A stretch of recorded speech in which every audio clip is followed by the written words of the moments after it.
In 1993, a mathematician trying to solve a small problem accidentally created one of the most influential games of all time. It's alive! It's alive! It's alive! Good day, Lorwyn! Richard Garfield wasn't trying to build a cultural phenomenon. By combining influence from two of his favorite games, Dungeons & Dragons and Cosmic Encounter, he was asked to design a compact game that players could play while waiting between tabletop sessions. How long is this going to take? Something quick, something simple. Alright, I'm going to play a 5th mana card. Instead, he created Magic the Gathering. One dart, two worlds apart. But somehow, in our dreams, we share the sky. At a time when most games were fixed experiences, Don't forget, game is fixed. Magic introduced something completely new. Every deck was different. He is awesome. He puts things in the graveyard or he eats yours. And then when I eat clues, when I crack clues, he becomes the enemy monster. Every match was unpredictable. How much is better than an Emerald, right? Too insane. You weren't just playing a game, well, you were building one. There's the mess with combat, like Tangle, Aetherize, Arachnogenesis. When the first set, Alpha, released in 1993, it sold out almost immediately.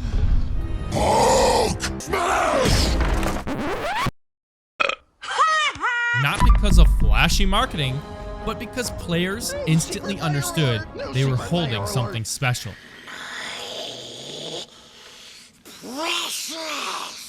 Magic didn't just feel new, it felt endless. Throughout the mid to late 1990s, Magic grew fast. Mono green pump spells. Sometimes just a little too fast. Or find out if you have what it takes to beat a demon-possessed machine that magically harvests souls for fuel. Early cards were wildly powerful, and nobody fully understood how broken some of them would become. Similar to Recall, these cards draw you too many cards for way too little mana. The fact that you got to use this card first made them extremely powerful. Black Lotus, Ancestral Recall, and Time Walk weren't designed to be legendary. They became legendary because Magic itself was still being figured out. Balance was messy. Don't shoot lasers into it. Your balancing become easier.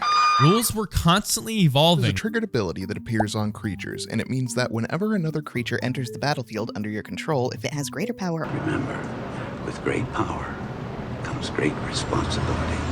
Or toughness than the creature with Evolve, you put a +1/+1 counter on the creature with Evolve. But that chaos helped define Magic's identity. The 5 colors began to take shape. Competitive play started to emerge, and players began taking the game seriously in ways no one had anticipated. 31, 38, 45, 49, 54 already. 2 bottoms. I'm looking for a top. Yes! Yes! By 1996, Magic had pro tours, professional players, and prize money. Total prize pool of $2 million. Long before esports were mainstream, Magic was already there. It doesn't even matter. As the game entered the early 2000s, Wizards of the Coast realized something important. If Magic was going to survive long-term, well, it needed structure. Like, you are a bore-oid. Get out of here, man. This era focused on refining the game's foundation.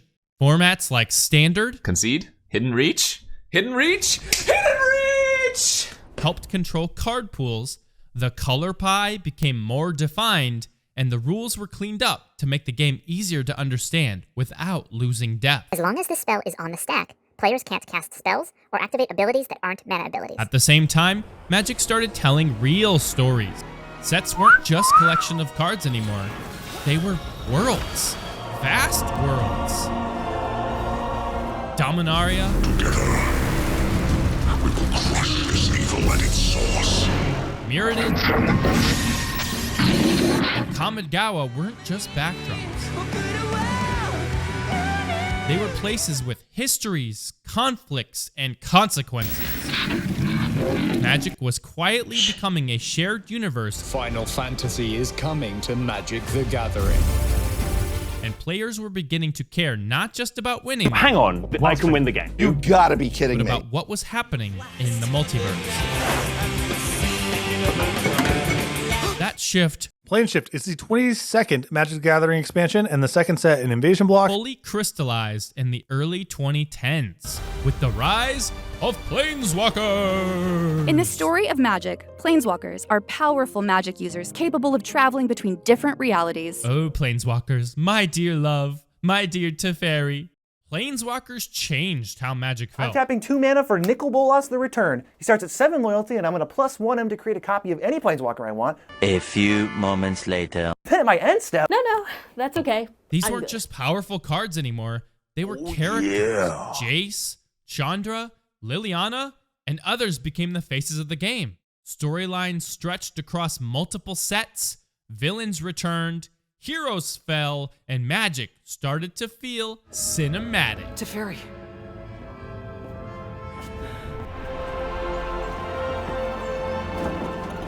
Around the same time, Commander exploded in popularity. My Commander is the most popular format. Suddenly, Magic wasn't only about competition.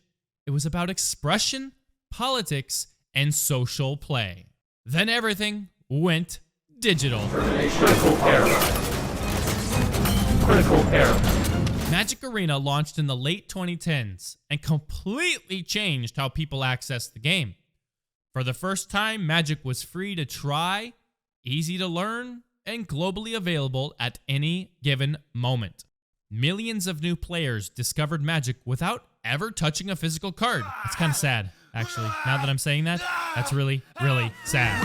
Sun blind me or make me whole. Will the dark consume or show my soul? And how will I ever see the other side of me? What if I never get to be?